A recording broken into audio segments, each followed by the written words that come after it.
मेरा नाम मधु है। मैं शक्ल सूरत की सुंदर थी, लेकिन मेरी किस्मत बिल्कुल भी मेरे जैसी नहीं थी।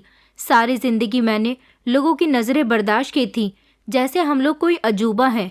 मैं और मेरी माँ, हम दोनों को इसी नज़र से देखा जाता था। मैंने अपनी ज़िंदगी में कभी ये नहीं सोचा था कि मेरी शादी का फ़ैसला इतनी जल्दी और इतनी बेदिली से किया जाएगा। मेरी माँ की बातें आज भी मेरे कानों में गूंजती हैं। वो कहती थी कि नाजायज़ बच्चों के लिए इस दुनिया में कोई जगह नहीं होती।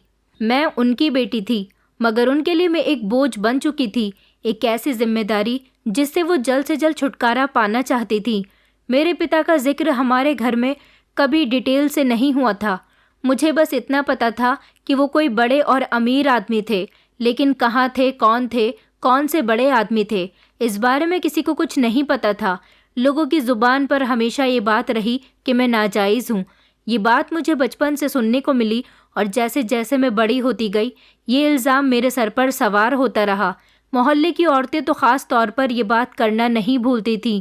उनकी बातें मेरे दिल पर एक छुरी की तरह वार करती थी, मगर मैं क्या कर सकती थी। मेरी माँ भी उन्हीं लोगों के बीच रही थी, उन्हीं के घरों में काम करती थी और उन्हीं के ताने सहती थी।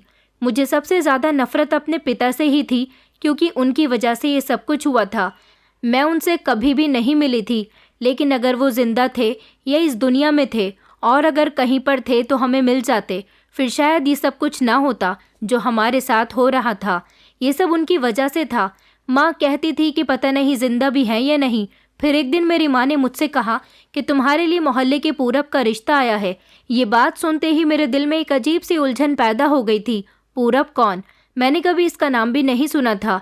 जब माँ ने मुझे बताया कि पूरब एक ज़्यादा उम्र का आदमी है, जिसकी शक्ल भी ठीक नहीं है, और ना ही वो पढ़ा लिखा है, ना ही कोई अच्छी नौकरी करता है, ये बात सुनते ही मेरा दिल तो जैसे डूब गया था। मुझे पता चला कि उसकी पहले 2 शादियां हो चुकी हैं, और उसकी दोनों ही पत्नियां उसे छोड़कर भाग गईं। न उसके पास दौलत थी, न इज्जत थी, और ना ही कोई औलाद थी। फिर भी ये रिश्ता मेरे लिए आया था। मेरी माँ ने कहा कि बेटी, तुम नाजायज़ औलाद हो, और ऐसे बच्चों के लिए रिश्ते कहाँ आते हैं। तेरे लिए तो कम से कम कोई रिश्ता आया है, तो अब मैं तेरी शादी करने में देर नहीं करूँगी। मैंने कहा, माँ, ये शादी मेरी ज़िंदगी बर्बाद कर देगी। मैं अपनी ज़िंदगी इस तरह बर्बाद नहीं करना चाहती। आपको ये रिश्ता मंजूर नहीं करना चाहिए। मगर मेरी माँ ने फिर भी मेरी एक न सुनी, बल्कि वो तो मेरे सामने अपनी दुख भरी कहानी दोहराने लगी। उन्होंने कहा कि ज़िंदगी तो सबकी बर्बाद हो जाती है, तेरी माँ की भी तो हो गई थी। तेरा पिता मुझे छोड़कर चला गया था जब तू पैदा होने वाली थी। अब तेरी भी ज़िंदगी बर्बाद हो जाएगी, तो मैं क्या करूं? उनके शब्द जहर की तरह मेरे दिल में उतर गए थे। उनकी बातों में कड़वाहट थी, मगर वो हकीकत से भरी हुई थी। वो भी क्या करती, उनके साथ भी ज़िंदगी ने कुछ अच्छा सुलूक नहीं किया था। जब मैं पैदा होने वाली थी तो मेरे पिता उन्हें अकेले छोड़कर चले गए थे।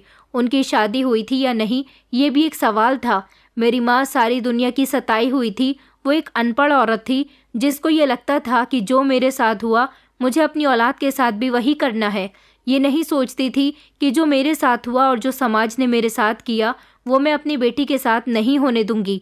वो ये समझती थी कि सबके साथ बुरा ही होता है। मेरे साथ बुरा हो गया तो इसके साथ भी हो जाएगा, एक ही बात है। मेरी माँ ने अपनी ज़िंदगी हमारे लिए कुर्बान कर दी थी। उन्होंने लोगों के घरों में काम किया, उनके ताने सहे, और अपनी ज़िंदगी का एक एक लम्हा हमारे लिए जिया। लेकिन अब वो थक चुकी थी। मेरी शादी करके अपनी जिम्मेदारियों से फ्री होना चाहती थी। उनके लिए मेरी शादी का अभी अकेला रास्ता था, चाहे ये रास्ता मुझे किसी नरक में ही क्यों ना ले जाए। मेरे दिल में ढेर सारे सवाल थे, मगर मेरे पास कोई जवाब नहीं था। मैंने अपनी माँ से कहा कि आपने कभी मेरे बारे में सोचा? मेरे सपने, मेरी ख्वाहिशें, मेरी ज़िंदगी, क्या ये सब कुछ आपके लिए कोई मायने नहीं रखता? लेकिन उनका जवाब हमेशा एक ही होता था, ज़िंदगी सपनों से नहीं चलती, हकीकत को कबूल करो। फिर वो दिन आ गया जब मेरी शादी पूरब के साथ तय कर दी गई थी। मैं उस दिन को कभी नहीं भूल सकती थी। मेरी माँ ने मेरी शादी की तैयारियां की, जैसे वो मेरी ज़िंदगी का बहुत बड़ा बोझ उतारने जा रही हों। उन्होंने मुझे गले लगाया, मगर उनकी आंखों में मोहब्बत के बजाय एक अजीब सा खालीपन था। वो कहती थी कि मैं तुम्हारे लिए प्रार्थना करती हूँ, मगर उनके शब्दों में यकीन की कमी थी। पूरब, जो मेरे लिए एक अजनबी था, मेरा पति बन गया। वो शादी के दिन भी ऐसा लग रहा था जैसे ये सब कुछ एक कॉन्ट्रैक्ट के मुताबिक हुआ हो। न उसकी आंखों में कोई चमक थी, न उसके शब्दों में कोई मोहब्बत थी। मेरी माँ ने मुझे विदा करते समय कहा कि बेटी, अपनी ज़िंदगी को आसान बनाने की कोशिश करना। ये शब्द मेरे दिल को सिर्फ तसल्ली दे सकते थे। पूरब के परिवार में उसकी माँ थी और एक बहन भी थी, मतलब कि मेरी नंद। वो सब लोग कह रहे थे कि हमने तो बहुत ही अच्छा काम किया है, इस लड़की से अपने बेटे की शादी करवा दी, वरना ये भी अपनी माँ की तरह तानों के बीच पिसती रहती। जबकि पूरा मोहल्ला जानता था कि उनके बेटे को कोई भी लड़की नहीं देना चाहता था। पहले कई जगह से रिजेक्ट होने के बाद ही वो हमारे दरवाजे पर आए थे, और मैं जैसी भी थी इन लोगों से तो कई गुना अच्छी थी। लड़के की माँ सब लोगों से कह रही थी कि हम तो आंखों देखी मक्खी निगल रहे हैं। वो लोग ऐसी ऐसी बातें कर रहे थे कि सबके सामने बहुत अच्छे और शरीफ बन रहे थे, लेकिन असल में तो मैं अपने दिल में यही प्रार्थना कर रही थी कि किसने कहा था तुम लोगों को मेरे घर आने को, क्यों मेरे लिए रिश्ता लेकर आए हो? नहीं लाते तो आज मेरी भी जान बच जाती। मेरी शादी की रात इतनी बुरी गुजरी थी कि आंख अस्पताल में खुली थी। वहाँ पर डॉक्टर और नर्स भी मुझे देखकर हैरान हो रही थी कि इतनी प्यारी लड़की का क्या हाल करके लाए हैं। मैं चुपचाप बिस्तर पर लेटी हुई थी और अस्पताल की छत की तरफ देख रही थी। मुझे डॉक्टर ने कहा कि तुम्हारे माता पिता ने कुछ नहीं कहा इन लोगों से, उन्हें इन लोगों से पूछना चाहिए था कि उन्होंने तुम्हारा ऐसा हाल क्यों किया। मैंने कहा कि मेरी शादी तो मेरी माँ ने ही करवाई है, कि बस अब अपने घर की हो जाओ और अपनी ज़िंदगी गुजारो। डॉक्टर ने कहा कि मेरे पास एक औरतों के केंद्र का नंबर है, मैं तुम्हें उसके मालिक का नंबर दे देती हूँ, वो तुम्हें यहीं से सही सलामत अपने साथ ले जाएंगे। पहले भी हमने 2-4 औरतों की मदद की है, समझो कि तुम्हारी भी मदद हो जाएगी। यहाँ बहुत सी ऐसी औरतें आती हैं जिन्हें मदद की ज़रूरत होती है, हम उनका कॉन्टैक्ट सेंटर के लोगों से करवा देते हैं। अगर तुम्हारे अंदर हिम्मत है तो हम तुम्हें भी वहाँ भिजवा देंगे, वहाँ तुम्हारी ज़िंदगी बहुत सुकून से गुजरेगी। मैंने कहा कि मुझे किसी की मदद नहीं चाहिए, मुझे कहीं नहीं जाना। अकेली औरत के भाग्य में हमेशा बेइज्जती ही लिखी होती है, चाहे यहाँ तो चाहे वहाँ। डॉक्टर ने कहा कि ठीक है, जैसी तुम्हारी मर्जी। मैं वापस घर आ गई थी, लेकिन अस्पताल से आते ही मेरे सामने बर्तनों का ढेर रख दिया गया था। ये भी ना सोचा गया कि एक दिन की दुल्हन है, शायद मुझे घर के कामों के लिए ही बुलाया गया था। इस घर में बहुत से काम थे, मैं पूरा दिन घर के काम करती थी। मेरी नंद और सास सारा दिन अपने बिस्तर पर बैठी रहती थी, उनको नाश्ता पानी खाना सब कुछ अपने बिस्तर पर ही चाहिए होता था। सबसे बुरी बात ये थी कि वो लोग फिर भी मेरी तारीफ नहीं करती थी, ये नहीं कहती थी कि हमारी बहू काम करती है। जब मेरा पति घर में आ जाता था तब वो उससे यही कहती थी कि तुम्हारी पत्नी घर का कोई काम नहीं करती, सारा दिन मुझे और मेरी बेटी को ही काम करना पड़ता है, ये महारानी तो बस बैठी रहती है। मेरा पति मर्द था, मर्दों की तरह वो कभी मुझ पर हाथ उठाता तो कभी मुझे गालियाँ देता था। मोहल्ले की औरतों ने मुझे बताया था कि पहले इस घर से 2 लड़कियां इसी तरह से भाग गई हैं, जो मेरे पति की पत्नी बनकर इस घर में आई थी। ये लोग उनका भी जीना दुश्वार कर दिया करती थी। पता नहीं तुम कितने दिनों तक टिकोगी। मैं उनको क्या बताती कि मेरे तो पीछे भी नरक थी और आगे भी नरक ही है, तो फिर मैं कहाँ जाऊंगी। शादी के बाद मेरी वही जिंदगी बन गई जिसका मुझे डर था। पूरब एक मतलबी और घटिया इंसान निकला, उसके साथ वक्त गुजारना एक सज़ा से कम नहीं था। मगर मैंने अपनी माँ के कहे हुए शब्दों को याद करके सब्र करना सीख लिया। उन्होंने कहा था कि ज़िंदगी आसान नहीं होती, और यही मेरी हकीकत बन गई। जब औरत बुरी तरह से फंस जाती है, उसे बुरा पति मिल जाता है, ससुराल वाले भी बुरे मिल जाते हैं, तो फिर वो यही सोचती है कि बस मुझे मेरी औलाद मिल जाए, मेरी औलाद मेरी अपनी होगी, मैं उसके साथ खेलूंगी, उसका ख्याल रखूंगी, इसी के साथ दिल लगाऊंगी। लेकिन यही मेरी सबसे बड़ी गलती थी कि मैंने इस नर्क में रहते हुए औलाद के लिए प्रार्थना करनी शुरू कर दी थी। मेरे पति पूरब को अपनी पहली दोनों पत्नियों से कोई बच्चा नहीं हुआ था। मैं ये सोच भी नहीं सकती थी कि मेरी ज़िंदगी में एक ऐसा लम्हा आएगा जब मेरा पति, जो हमेशा सख्त बिहेवियर का लगता था, अचानक मुझसे नरमी से पेश आने लगा। जब डॉक्टर ने बताया कि मैं माँ बनने वाली हूँ तो मेरे दिल में मिले जुले जज्बात थे, खुशी भी थी, डर भी था, कुछ शक भी था। मगर जो कुछ मेरे पति ने किया वो मेरे लिए हैरानी से भरपूर था। डॉक्टर की बात सुनकर कि आपकी पत्नी माँ बनने वाली है, मेरे पति के चेहरे पर एक अजीब से खुशी की लहर दौड़ गई थी। मैंने पहली बार देखा कि वो दिल से खुश है। जैसे ही हम डॉक्टर के कमरे से बाहर निकले, उसने मेरा हाथ थाम लिया। ये समय मेरे लिए खुशी से भरपूर था। उनके हाथों में वो सख्ती नहीं थी जो हमेशा होती थी, बल्कि एक नरमी थी, ख्याल था।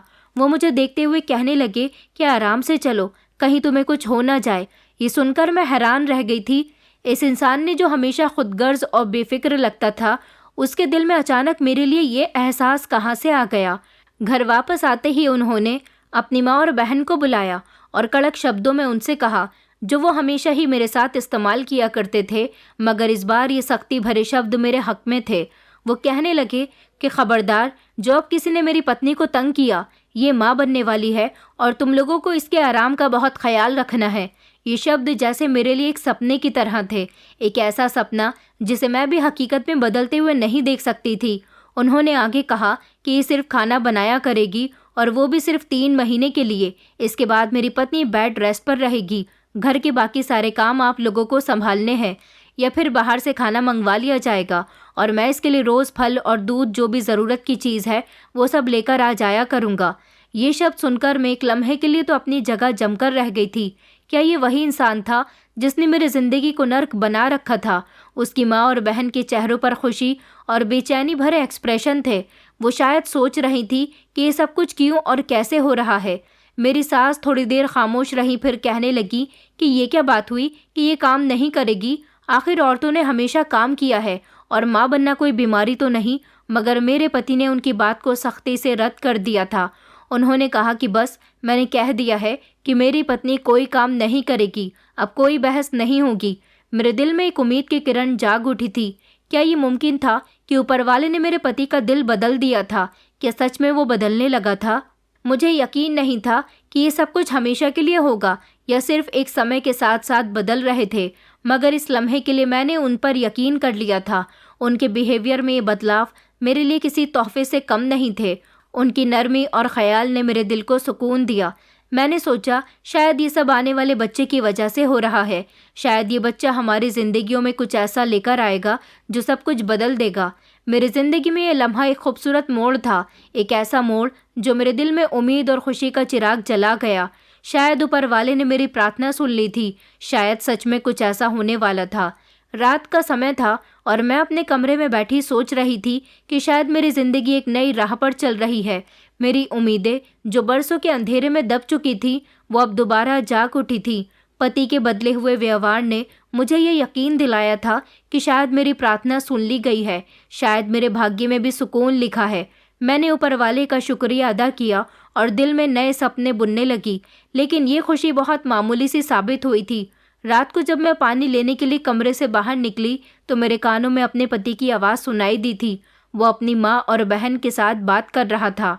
मैं दरवाजे के पीछे रुक गई, उन लोगों की बातें सुनने लगी और जो कुछ मैंने सुना उसने मेरे दिल को परेशान करके रख दिया था। मेरी नंद गुस्से में बोल रही थी कि भैया, तुमने अपनी पत्नी को हमारे सर पर बिठा दिया। वो तो अब महारानी बनी फिरती है, घर का कोई काम भी नहीं करती और आपको भी जैसे अपनी पत्नी के अलावा और कोई दिखाई ही नहीं देता। मेरी सास ने भी अपने बेटे से कुछ इसी तरह से नाराज़गी जाहिर की थी। उन्होंने कहा कि तुमने तो उसे इतना सर पर चढ़ा लिया है कि वो अब हम पर हुकूमत करेगी। ये तो हमने सोचा भी नहीं था। मेरा पति जो दिन भर मेरे साथ नरमी से पेश आता था, उसकी तो अचानक पहचान ही बदल गई थी। वो हंसते हुए बोला, अरे आप लोग इतना क्यों परेशान हो रहे हो? ये सब कुछ बस 9 महीने की बात है। जैसे ही बच्चा पैदा हो जाएगा फिर देखना, मैं तो इसे डिवोर्स दे दूंगा। ये शब्द सुनकर मेरा दिल जैसे रुक सा गया था। मेरे पति की ज़बान से ये बात सुनना मेरे लिए ऐसा था जैसे ज़मीन मेरे पैरों तले से निकल गई हो। मैं अपनी जगह पर शॉक खड़ी रह गई और सांस लेना भी भूल गई। मेरी सास कहने लगी कि उसे डिवोर्स दे दोगे तो तुम्हें दूसरी लड़की कहाँ से मिलेगी? इतनी सुंदर लड़की तो तुम्हें कहीं भी नहीं मिल सकती। और ये तो खूबसूरत होने के साथ साथ जवान भी है। ये तो अपनी ज़ुबान भी नहीं खोलती। हम इससे जितना भी कहें, ये किसी बात की शिकायत नहीं करती। मेरे पति ने लापरवाही से कहा, अरे कोई ना कोई मिल ही जाएगी। मेरे दिल में इसके लिए कोई जगह नहीं बची है। इससे मेरा दिल भर गया। मेरी सास कुछ देर तक तो खामोश रही, उसके बाद कहने लगी कि चलो 9 महीने की ही तो बात है, इसे भी बर्दाश्त कर लेते हैं, लेकिन उसे ज़्यादा महारानी बनाकर रखने की ज़रूरत नहीं है। मेरा पति दोबारा बोला, अरे माँ, करने दो ना, जितना वो खुश रहेगी उतना ही तो हमारा बच्चा सेहतमंद पैदा होगा।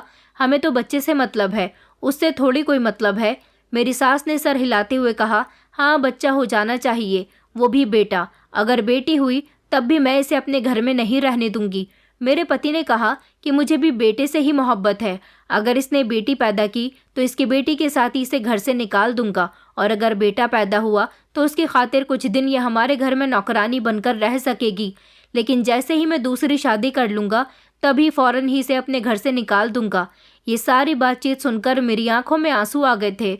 दिल की सारी वो उम्मीदें जो दिन भर जगमगाती रहती थी, एक ही लम्हे में बुझ गई थी। मैंने सोचा, क्या यही मेरी ज़िंदगी की हकीकत है? क्या मेरी हैसियत सिर्फ एक बच्चा पैदा करने की है, और अगर मैंने बेटी को जन्म दिया तो ये लोग उसकी भी मेरे साथ साथ ज़िंदगी बर्बाद कर देंगे? मेरे पति के नरम व्यवहार के पीछे सिर्फ यही वजह थी। मैं खामोशी से अपने कमरे में वापस आ गई थी। मेरे दिल में एक अजीब सी बेचैनी थी। मैं इन सब बातों को नज़रअंदाज करके खुश रहने की एक्टिंग करूं, या अपनी हकीकत को कबूल करके इस ज़िंदगी को जीने का फ़ैसला करूं जो मुझे नसीब में मिली है। सारी रात मुझे नींद नहीं आ सकी थी। मेरे पति के शब्द बार बार मेरे कानों में गूंजते रहे कि हमें तो बच्चे से मतलब है और मुझे बेटा ही चाहिए, मुझे अपनी पत्नी से कोई मतलब नहीं है। ये शब्द मेरे दिल में तीर की तरह वार कर रहे थे। अगली सुबह जब मैं उठी तो मैंने फैसला कर लिया कि मैं अपनी माँ के कहे हुए शब्दों को हमेशा याद रखूंगी। उन्होंने कहा था कि ज़िंदगी आसान नहीं होती, लेकिन तुम्हें अपनी हिम्मत नहीं हारनी चाहिए।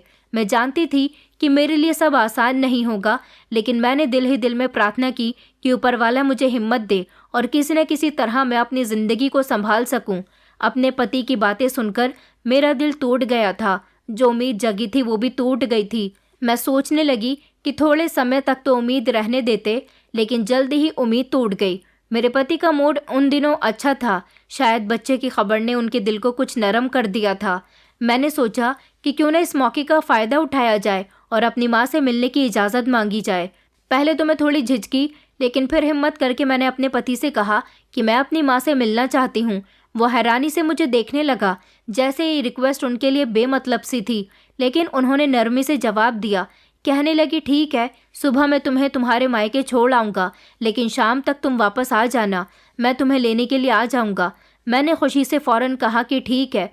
मुझे दिल में कुछ सुकून सा महसूस हुआ कि आज मैं अपनी माँ को देख सकूंगी, चाहे कुछ देर के लिए ही सही, जिसने मेरे लिए हमेशा एक मजबूत सहारा होने की कोशिश की थी।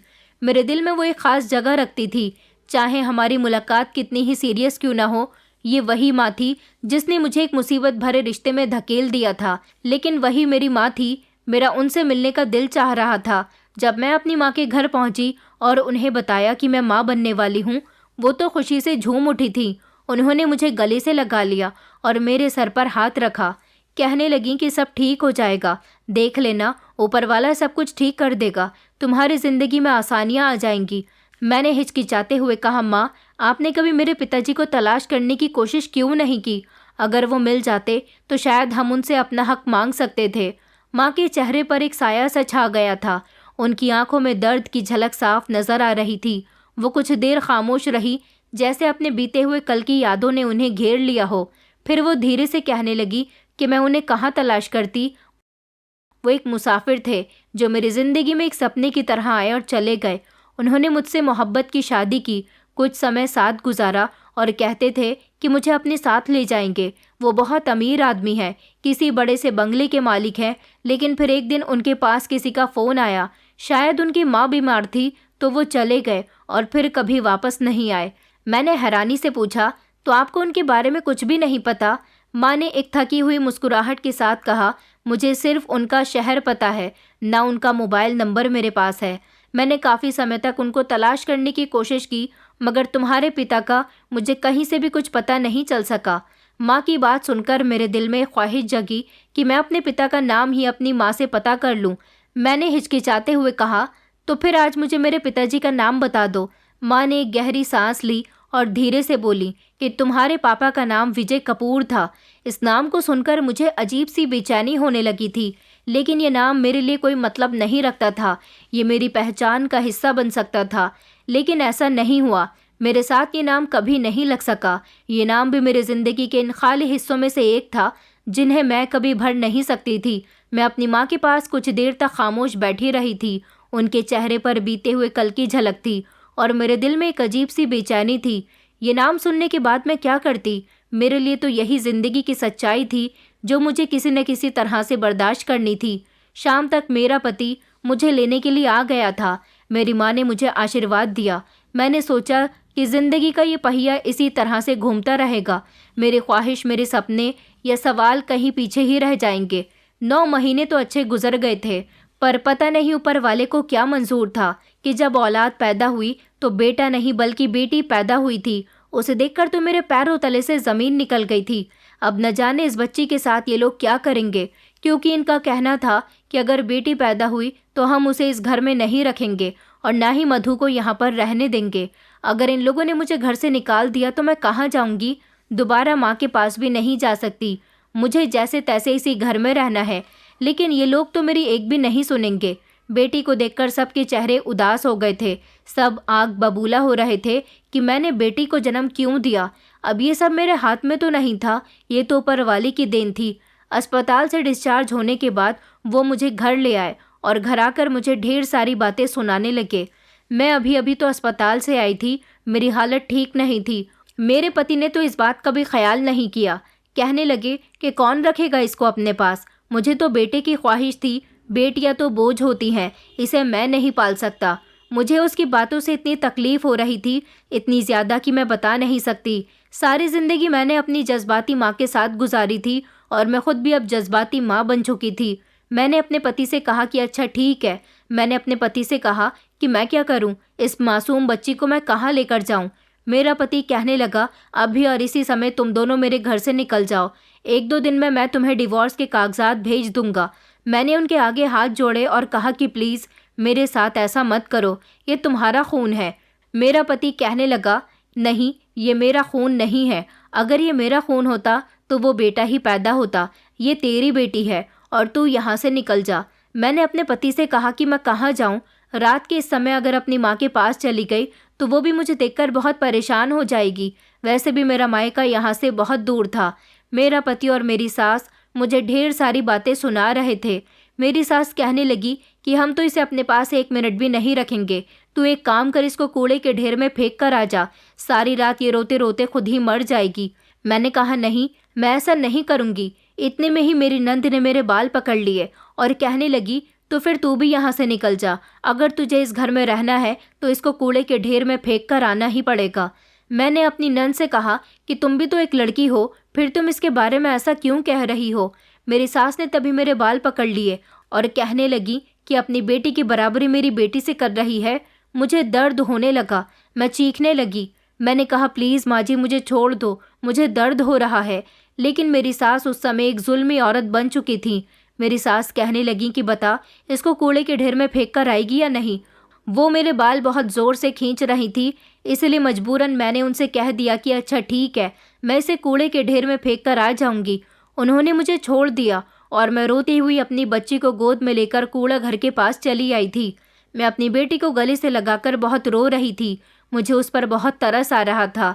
काफ़ी देर तक मैं वहाँ खड़ी रोती रही। फिर कुछ देर बाद मैंने उसको वहीं ज़मीन पर रख दिया, लेकिन वो कूड़ा घर नहीं था।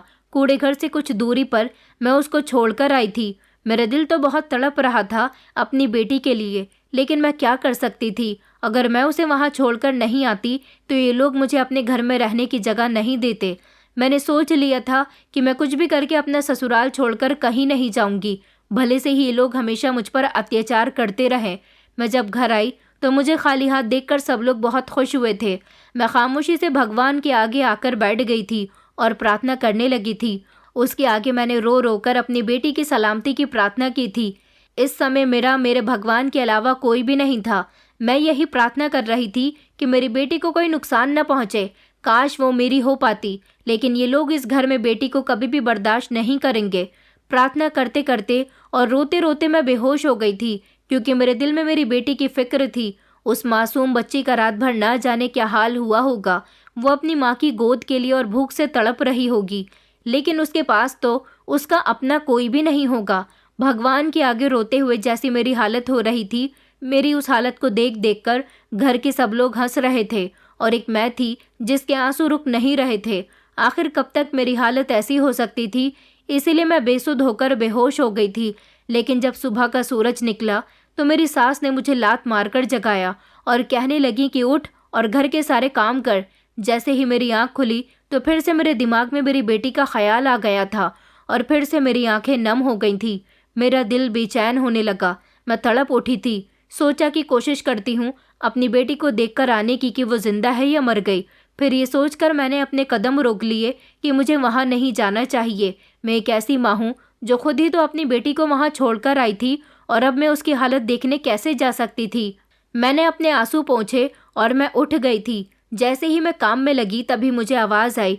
हमारे घर के बाहर ऐलान हो रहा था कि एक मासूम बच्ची हमारे गांव के मुखिया जी के पास आई है। उस बच्ची को शहर के विजय कपूर जी ने अपनी गोद में उठाया है और वो उसे लेकर मुखिया जी के पास चले गए। मुखिया जी ने गांव में ऐलान करवाया कि वो बच्ची जिस किसी की भी है वो आकर अपनी बच्ची को ले जाए। विजय कपूर जी ने इस बच्ची को उठाया है। इसका मतलब ये हुआ कि ये बच्ची बहुत ही भाग्यशाली है। पता नहीं ये बच्ची किसकी है, लेकिन उन्होंने इस बच्ची की सारी जिंदगी की परवरिश का खर्चा देने का वादा किया है। कोई ऐसा बेऔलाद है जो इसकी परवरिश अच्छे तरीके से करना चाहता है तो वो इस बच्ची को उसके हवाले सौंप देंगे, लेकिन ये बच्ची किसी पर बोझ नहीं बनेगी। अगर इसके असली माता पिता यहाँ आएंगे तो ज़्यादा बेहतर रहेगा, क्योंकि विजय कपूर जी शहर के एक सबसे बड़े बिजनेसमैन आदमियों में से आते हैं। ये ऐलान बार बार हो रहा था। ये ऐलान जैसे ही मेरे पति ने सुना तो उसने मेरा हाथ पकड़ा और कहने लगा कि तुम उस बच्ची को कहाँ छोड़कर आई थी। मैंने कहा मैं तो उसे कूड़े घर के पास ही छोड़कर आई थी। मेरा पति कहने लगा कि चलो मेरे साथ अभी और इसी समय। हमारी तो किस्मत जाग गई है। उस बच्ची को शहर के किसी बड़े आदमी ने थाम लिया और अब वो उसका सारा खर्चा देने के लिए तैयार है। वो बहुत ही अमीर आदमी है। सुना है कि कल रात वो अपनी गाड़ी में बैठकर हमारे गांव के मुखिया जी से मिलने के लिए आ रहा था। तभी उसे कूड़ाघर के पास हमारी बच्ची मिल गई और वो उसे लेकर मुखिया जी के पास चला गया। उसने कहा कि सुबह सवेरे आपको पूरे गांव में ऐलान करवा देना है कि मैं इसके माता पिता को इसकी सारी जिंदगी का खर्चा अदा करूंगा। उनको लगता है कि ज़रूर गरीबी के कारण हमने इस बच्ची को वहाँ पर छोड़ दिया, क्योंकि कोई भी इंसान बिना मजबूरी के अपने बच्चों को इस तरह रास्ते पर नहीं छोड़ता। उनको इस बच्ची से हमदर्दी हुई। वो चाहते हैं कि अगर इसके असल माता पिता नहीं मिले तो वो इसको अपने साथ शहर लेकर चले जाएंगे। गांव के सारे ही लोग कह रहे हैं कि इस बच्ची की तो किस्मत जाग उठी है, ये बहुत ही अमीर आदमी के हाथ लग गई है। अगर हम उनको जाकर ये बता दें कि हाँ हम मजबूर थे और गरीबी की वजह से हमने अपनी बेटी को रास्ते पर छोड़ दिया था, तो ये आदमी हमारी बहुत मदद करेगा। तुम्हें उसके पास जाकर यही कहना है कि ये मेरी बेटी है और हम बहुत गरीब हैं। इस आदमी से तो मैं भी मिलना चाहती थी, क्योंकि इस आदमी का नाम मेरे पिता से मिलता था। मैं फ़ौरन ही अपने पति के साथ मुखिया जी के घर चली गई थी, क्योंकि वो आदमी वहीं पर ठहरा हुआ था। जैसे ही मैं वहाँ पहुँची तो उनको देखकर मेरी आंखों में आंसू आ गए थे, क्योंकि उनकी शक्ल मेरी शक्ल से बहुत मिलती थी। मेरे पति ने मुझसे एक्टिंग करने के लिए कहा था, लेकिन मैं एक्टिंग नहीं कर रही थी। मुझे तो उनको देखकर ही रोना आ गया था। मैं फ़ौरन उनके पैरों में जाकर गिर गई और फूट फूट कर रोने लगी। मैंने उनको फ़ौरन ही पहचान लिया था। वो मेरे पिताजी थे। मेरी आंखों से लगातार आंसू निकल रहे थे। मैंने अपने पिताजी को देखकर कहा कि ये बच्ची मेरी है और आप मेरे पिता हैं। मैं मुखिया जी के घर में खड़े होकर सब लोगों के सामने अपने पिताजी से ये बात कह रही थी। वो हैरानी से मुझे देखने लगे। पिता की आंखों में हैरानी और मोहब्बत थी। उन्होंने कहा कि तुम मेरी बेटी हो। मैं रोते हुए उनके करीब गई। मैंने कहा पिताजी, ये मैं हूँ, आपकी बेटी। मेरे पिता ने मुझे उठाया, मेरे आंसू साफ किया और कहा कि बेटी, मैंने तुम्हें बहुत ढूंढा, लेकिन कभी तुम और तुम्हारी माँ मुझे नहीं मिले। मैंने कहा पिताजी, आप मुझे देखकर कैसे पहचान गए? वो कहने लगे कि देखो, तुम्हारी शक्ल मेरी शक्ल से मिल रही है। क्या ये तुम्हारी बेटी है? मैं तुम्हें देखते ही पहचान गया हूँ, क्योंकि इस लड़की की शक्ल तुमसे मिल रही है। मेरी बेटी मेरे पिताजी की गोद में थी और मेरा भगवान मुझे मेरी प्रार्थनाओं का जवाब दे चुका था। पिताजी ने मुझे अपने गले से लगा लिया था। मैंने अपनी बेटी को भी झट से गले लगा लिया और हम तीनों एक दूसरे से लिपटकर रोने लगे थे। इधर मेरा पति खड़े हुए ये सब कुछ देख रहा था। मेरे पिताजी ने मुझे बताया कि वो मुझे और मेरी माँ को ना जाने कब से तलाश कर रहे थे। वो यहाँ इस गांव में गांव के मुखिया जी से ज़मीनों के बारे में कुछ बातचीत करने के लिए आए थे। कल रात उन्होंने जब कूड़ा घर के पास मेरी बेटी को पड़े हुए देखा तो उन्होंने अपनी गोद में उसे उठा लिया और वो मुखिया जी के घर आ गए थे। मुखिया जी से उन्होंने पूरे गांव में ऐलान करवाने के लिए कहा था। मेरी बेटी को देखकर उन्हें मेरा बचपन याद आया था, इसलिए उन्होंने सोचा कि इसके असल माता पिता दौलत के बारे में सुनकर ज़रूर आएंगे और कुछ ऐसे माता पिता भी आएंगे जो ज़बरदस्ती दौलत के लालच में आकर इस बच्चे को एक्सेप्ट करने के लिए तैयार हो जाएंगे। मेरे पिताजी ने कहा कि मुझे इस बच्ची को देखकर तुम्हारी याद आई थी कि मेरी बेटी भी जब पैदा हुई थी तो बिल्कुल इतनी ही प्यारी थी। मुझे क्या पता था कि ये तुम्हारी बेटी है, लेकिन इसको देखकर मुझे तुम्हारी याद आई, इसीलिए मैंने सोचा कि एक बार मैं इसके माता पिता से ज़रूर मिलना चाहूँगा। मैंने अपने पिताजी को अपनी ज़िंदगी के बारे में सब कुछ बता दिया था और ये भी बता दिया था कि किस मजबूरी के तहत मेरी माँ ने मेरी शादी करवाई और इन लोगों ने मेरे साथ क्या क्या किया। पिताजी के चेहरे पर ऐसा गुस्सा आ गया था जैसे किसी खानदानी और बहादुर इंसान के चेहरे पर आ जाता है। वो मेरे पति के करीब गए, जो ये सब अपनी आंखें फाड़ फाड़ कर वहाँ पर खड़ा हुआ देख रहा था। उसके मन में लालच था, इसलिए वो अपनी बेटी को एक्सेप्ट करने के लिए तैयार था। लेकिन मेरे पिताजी ने उससे कहा कि अभी और इसी समय मेरी बेटी को अपने रिश्ते से आज़ाद कर दो, मेरी बेटी तुम्हारे साथ नहीं रहेगी। लेकिन मेरा पति मेरे पास आया, उसने मेरा हाथ थामकर कहा कि नहीं पिताजी, ये मेरी पत्नी है, मैं आपकी बेटी का बहुत ख्याल रखूंगा और मैं तो इससे बहुत प्यार करता हूँ, मैं इसे नहीं छोड़ सकता।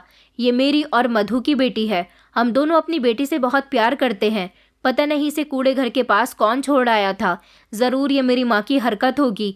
ये बात जब मेरे पिताजी ने सुनी तो वो समझ गए थे कि ये दौलत के लालच में आकर मेहरबान बनने लगा है, इसलिए उन्होंने उसे हाथ का इशारा करके रोक दिया था।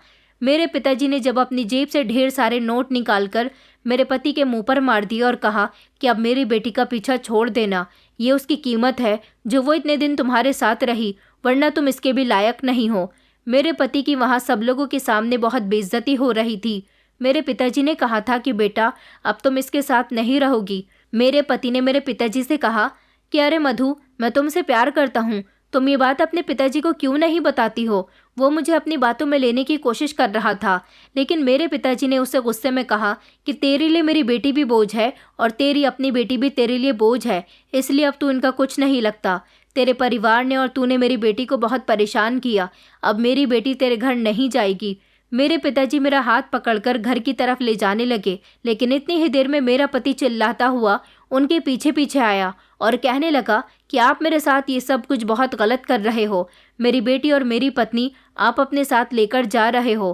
पिताजी ने तभी अपने गार्ड को इशारा किया जो बड़ी सी बंदूक लेकर मेरे पति के पीछे पीछे आया, जिस पर मेरा पति डर गया था और उसने माफ़ी मांग ली। उसके बाद वो अपने घर को रवाना हो गया था।